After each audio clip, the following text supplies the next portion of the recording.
Good evening. Welcome to From the Left with Stephen Leon. Thank you to the GCD Network for hosting this stream.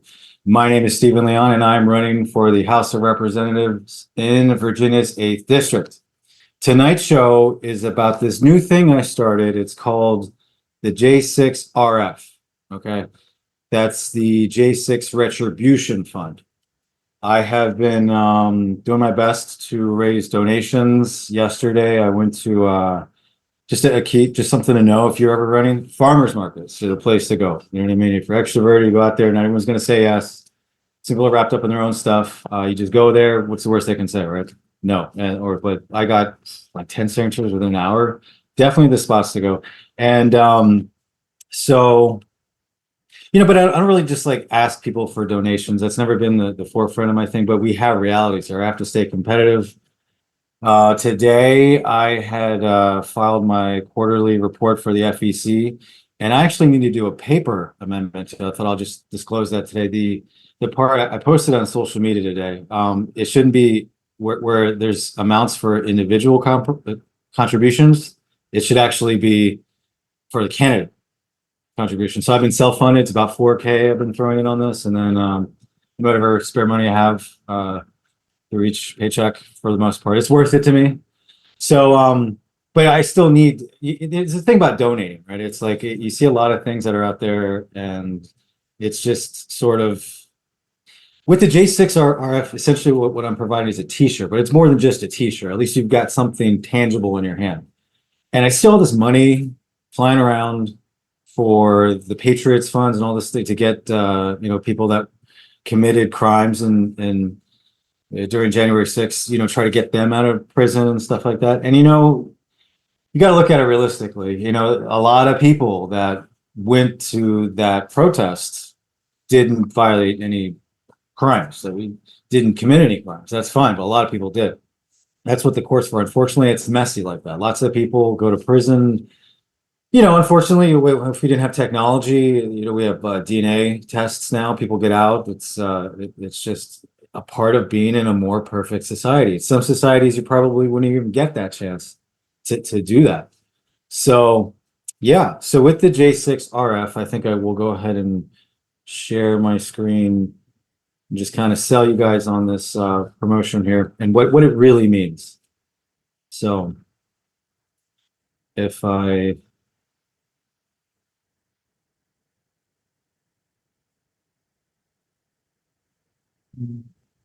Let's go to, when I did my, wrong one. When I did my website, I didn't try to make it too flashy. There's a lot of words you're gonna have to read, okay? And it's all the way at the bottom. I just added here, right here, and then I said, finding time to raise funds without appeasing PAC and lobbyist money while advocating for the aforementioned American Anti-Corruption Act and the law is something of a conundrum. Right. So click on this right here and it goes to bonfire. And essentially, well, the bonfire link is right here. So what you're doing here is you are fundamentally supporting what's kind of military. I'll get to that. It's not military. All 50 states and DC have unlawful malicious laws. If you see a lot of, not everyone thinks this way, but the way they're interpreting Amendment 2, that you can bear arms to take over the government. No, that's not what Amendment 2 is about. That's about the National Guard. Okay.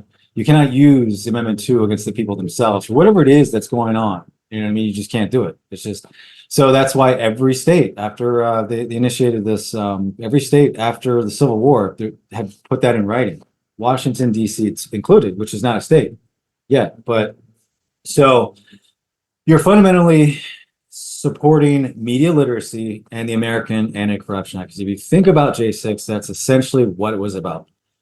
Trump came in there and he made every one of his constituents believe that he was going to drain the swamp, which fundamentally, again, means to get money out of politics. It's not pointing your finger at who's moral or immoral, or who's religious or who's not religious or whatever it is. No, it's about the money in politics. If you've done your research and what the American Anti-Corruption Act is, they're just spending 70% of their time, as soon as they get elected, doing that. And the money can come from anyone. You know what I mean? It can be from, there's more independent contributions coming from the left, but there's still PAC money, there's still lobbyist money. And that's essentially what Trump was doing without any real details about it, right?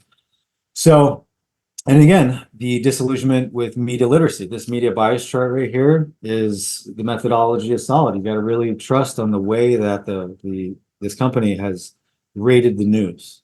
So if you had media literacy, and if we had an American Anti-Corruption Act, there would be nothing to fight over. There would be no reason to protest the Capitol. There would be no. So that's what this is. And I used a military font on there because I come from a military family myself, and I don't know. I like to.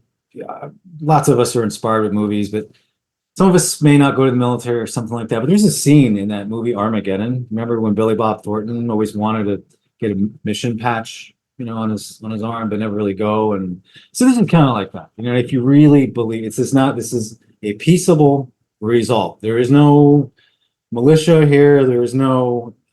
I don't see people, protesting. That would be nice if I sold 10,000 of these and just, take over the city through a protest. I don't. That's not my intent. I don't see that. And even if if that did happen, then I would say no January 6th. There's no resurgence or anything like that. You know what I mean? You don't go into the Capitol. I just went a few months ago. You get a ticket. You wait in line. Yes, it's the people's house. Sure, but there's procedures for that. We have constitutional freedom. A lot of the people at J6 were drunk. Half of them were drunk. You know what I mean? It's very easy to get unconstitutional and believe, just your mind gets all warped and stuff like that. So click on Bonfire. You can check that out. And, this reminds me of this thing where when I first started, comes in black and green. That's just kind of, when I first started in running for office, I very ambitiously started with running for president. And what I had done is let's take Ron DeSantis, for instance. I perused through his material when he wrote a book, and it was just a lot of personality-based stuff, you know what I mean? And just kind of like his my book that I wrote was entirely, I'm going to explain why this is free, okay? And so this is the PDF version. If you just look at the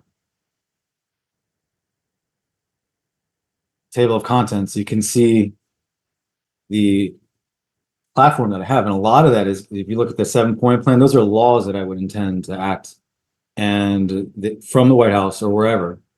A lot of it corresponds to my House of Representatives agenda. But there's something like the Human Environmental Reprimands Act or the Zoological Security Protection Mitigation Act. You don't see that on my platform, but it's there. These are broad scope, just like patents. These are broad scope titles, and the outlines are in there, and the claims have to be indicative to that title. Can't be some superficial Inflation Reduction Act or whatever, right? Just we're tired of that stuff, and so reminds me of Don Beyer, just how he just does these things. If you really, I've come at him pretty strong on social media. If you love something and you want to protect it, and there's somebody like me getting in your face saying that you're no good, and you don't, just because of parties. I'm running as an independent, and I've long been a Democrat. It just, an independent kind of gives me a platform to kind of, where you can't really, I don't know if nix is the right word, but if I had ran, this woman that I talked to yesterday, she said that, I got her signature. She's like, why didn't you just run in the Democratic Party? And I was like, well, I guess my affinity for disobedience, because if I come at you hard, I'm going to come at him hard, and it's going to be embarrassing for everybody.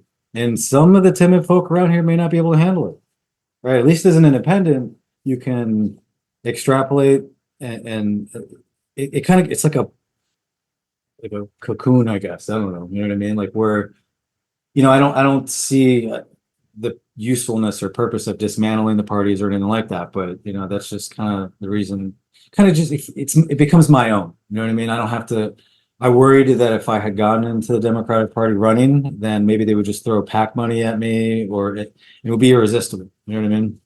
So, I just didn't want to do it. This felt more pure.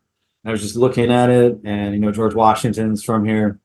and he was an independent, and just kind of having that aura about it was just really important to me. And then I just kind of saw how, naturally the most people are independent these days. Why is it that Don Byers is going to sit there and be all silent about things and just let the machine defend himself when people don't even really take much stock in it? People don't really care that much about it.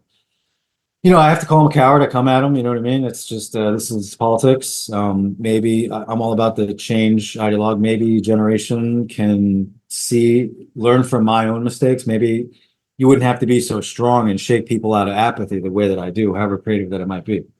So anyways, I was called a grifter for charging $5 for this Reforming America book. And it's just a PDF version. And I was like, oh God, it was on Facebook. Well, it's just people don't do their homework, and for all the grifting that actually exists out there, you know what I mean? They just automatically assume that I'm a part of that. That's what I really like about the producers of this show at GCD Network. They got it right away. Like they said that, like, you're going to get a lot of that flack. You know what I mean? They could tell that there's something unique here, and so I'm really grateful that I'm still on here on the GCD Network. So.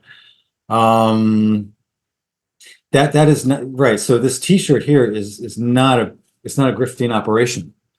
You don't even have to wear it. If you had this, if this American Anti-Corruption Act goes through, and just the advocacy for media literacy, and there's already schools around the country that are adopting it, and you'll have people like, what's her name?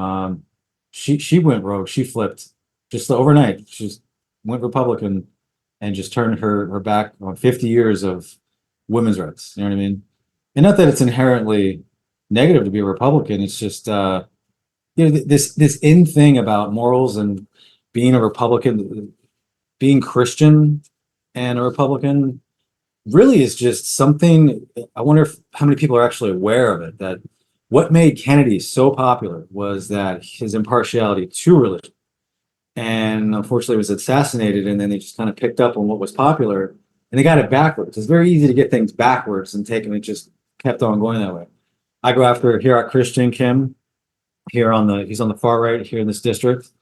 And I go after him pretty hard too. Again, nothing. You know what I mean? And you don't want to take an independent candidate serious when most people are. I don't know why they do it. Do you think it's going to make you look bad? You know what I mean? You're too good. You're too proud to respond to anything. You know what I mean? It doesn't matter. I don't have to be on social media. I will challenge both of them at the same time, anywhere, anytime. It's just so there's nothing wrong with it. You could be. This is America. You're religious. It's fine. But really, if you actually look at the Bible, there's a reason why we have an Amendment 1. It should have a disclaimer. There's a lot of things in there that would violate Amendment 1, 8, 13. Come on. I mean, seriously, why? That is so ridiculous. That we put that in politics. Religion is not ridiculous. It's just that we have that in there, and that becomes like a popularity thing. And then Tesla Gabbard, I think is what her name is, that was mentioning before. She had changed parties, and I saw something right on her social media on Twitter saying that she had she was basically trying to say that media literacy there's no use in it, and it's just she's just protecting the unconstitutional ideologue and defending it with religion, and that is not constitutional. And how, even with Carrie Lake, on how she can just turn her back like that, you know what I mean, for being shallow like that. You know what I mean? If anything, the Republican Party should reform to be fiscal responsibility. That makes the most sense. That's the most positive and constitutional thing. You can root that if you want to put a face to it. Said this before, Nixon, start with that. Nixon was the first president to initiate a climate policy. You know what I mean? So you can always find something positive. And I think, of course, Nixon resigned. So that just by me saying that, it doesn't give me any holier than thou status or anything coming from the left, from any of the faces that, or personalities, or even you adopt enough principles, live a certain way. I mean, it becomes your personality, right? But yeah, I don't take that with a holier than thou kind of thing. So anyways, if the American Anti-Corruption, just imagine that what that could do for the country, that all these things, if you don't subscribe to everything that's in my platform, if it's the American Capitalism Protection Act, which fundamentally improve socioeconomics, broad scope, or whatever it might be, at least the people will have their say in it. At least the corporations and lobbyists and third-party groups can't deadlock us anymore. At least we can rest assured without blame and things like that. And I think that the majority would reign then. You know what I mean? There's a lot of Republicans on the right that support abortion. You know what I mean? Very much so. We boost them, we find them. You know what I mean? And we get this American Anti-Corruption Act, which again would be Trump's ultimate failure as a politician. And then, yeah, it's pretty simple. We would do that. But you don't see guys like Don Beyer just protecting their superficial party boundaries, man-made things, which the Constitution grants no power. There's no vested power at any party in the Constitution. It's crazy. So that's one of the cool things about. Again, I try to explain like why run as an independent, and I get to do that. I mean, it's just psychological. If I had, stayed if on the ticket as a Democrat, then it would be difficult for me to be heard. Possibly, people would just see that Democrat, and then, I mean, my bias is to the left. You know what I mean? It's just how it is. So it's not grifting. Grifting would be just swindling. I'm using this to push my agenda through to. I see the problem. You could, as poster children of the problem. I think it's fascinating that this is here in the 8th district. Don Beyer is the poster child of corruption on the left, and here at Christian Kim is the poster child of unconstitutionality on the right. And they're the prime examples why we can't get anything done. Why the 118th Congress is where it is. Perfect example. And here I am right in the middle. When is the mainstream media going to, boost me up here? The other two candidates, no problems. I know I'm going off the wall. I've talked to Jeremy Olmec, well, not directly, but about the uncapping the House. Even sitting in that meeting, it seems like the biggest discussion was about the money. Get the money in. So I don't know how having more representatives would help that. We have a state legislature, but I see it as valid. I mean, but just not right now.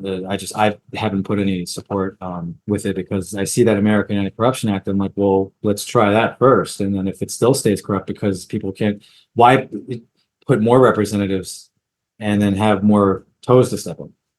I don't know. And then there's another guy, Bill Mower, I think. He stays pretty quiet. I don't go after him. You know what I mean? There's just nothing. I don't see a lot of unconstitutional. So anyway, but just keeping those two, Don Beyer and Herrick Kim, like perfect. I go after them daily. You know what I mean? And it's just so DC statehood. This is something that is neat. It's a movement that's been going on for a while now. A lot of people would say that it's unconstitutional or what have you. I've talked, you know what? Next week, I think I'm going to take my show on the road with my phone, and I'm going to go out to DC. And I thought about this before, but it's dark over here. So I'm going to go to DC, and I'm going to pick people off the street and ask them what they think about DC statehood. I think that'll be fun. And I want to keep doing these shows, but at the same time, I don't want to see my YouTube channel have 50, by come November, 50 of these. So you guys kind of can get to know me from what's there and just try to expand. It's kind of like if you ever watched Johnny Carson, seen what he had to go through to find ideas for a new show. I don't want to keep repeating the same things. One last thing about morality, maybe it was what it is. You think just being moral would solve the world's problems, and that probably would, but we're in a free society, so we have to create laws for that. You can't run around naked, you know what I mean, in public. You can't do that. Okay. And we just kind of know that, and because there's laws for it. Also, if there were no laws for it, even the founders of this country, if all men and women were angels, then we wouldn't need a government, right? So the American Anti-Corruption Act it doesn't have you wouldn't call it a moral position. It's just mathematically, you spend 70% of your time campaigning and raising money while the opposition is doing the same thing, and then you play these psychological games of misinformation or just personality. It's stupid. So I mean, morality is fine, sure, but how do you can't legislate people's morality. It's just you can influence. We're politicians, right? We're not sermons. We're not high school counselors or therapists or stuff like that. So we're representatives. Very, very simple. Why complicate it? So I'm moving on to DC statehood, and you can see the pretty sure that'll do it. You can see the map of what it would look like. Now, this has fared in Arlington very well. Virginia, Arlington was a part of DC at one point, and then I believe the Alexandria is when the movement began to have Arlington and Alexandria in Virginia. So people have come together and figured, so this would be DC, right? And then everything around it would be its state. And I mean, come on, they're allowed to vote in presidential elections. They have a representative, Eleanor Holmes Norton. She can introduce items, but she cannot vote on them.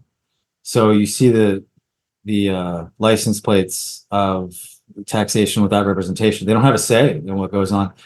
And here in Arlington, it has fared very well for us to have a lot of the jobs and everything like that. And I'm sure a lot of people listening may see that as unfair. Like we have no choice but to pay taxes. So that just comes here. I wonder if there isn't something for cities where there is things like this, where if there's a surplus that we could help out our sister districts and maybe put something in the law with that.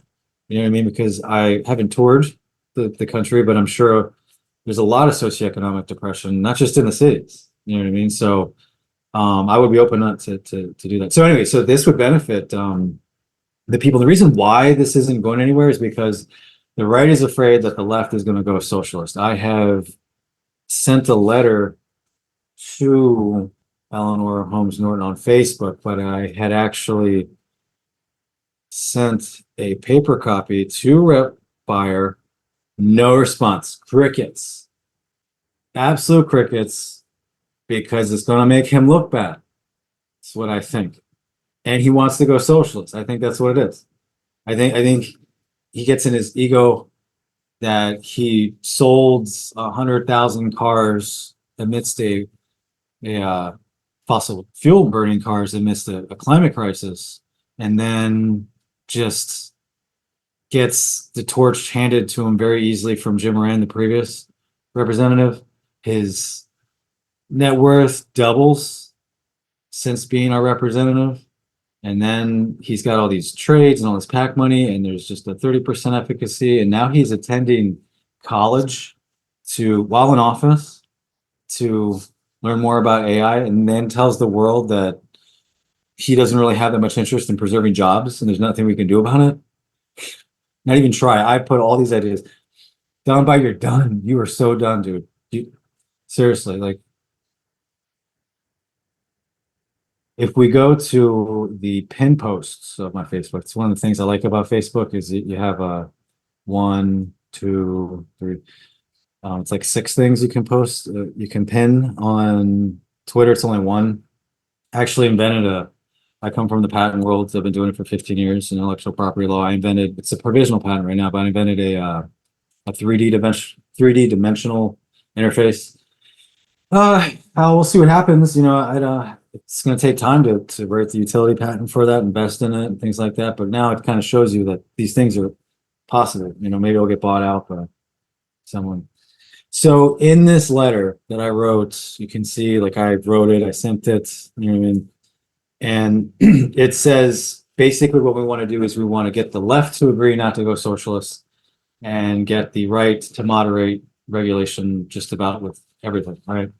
And we can use the statehood of DC as our precipice, or as our mitigating factor, and that, look, we can come together in a new world like this. There's things going on across the world that aren't really our fault, but we have a certain responsibility in the UN to maintain these peaceable cognitions. But when we can't maintain our own piece. Read this letter that I have, and you can see on just what that's about. If we want to have credibility to establish boundaries when those have been crossed, then we should do that here.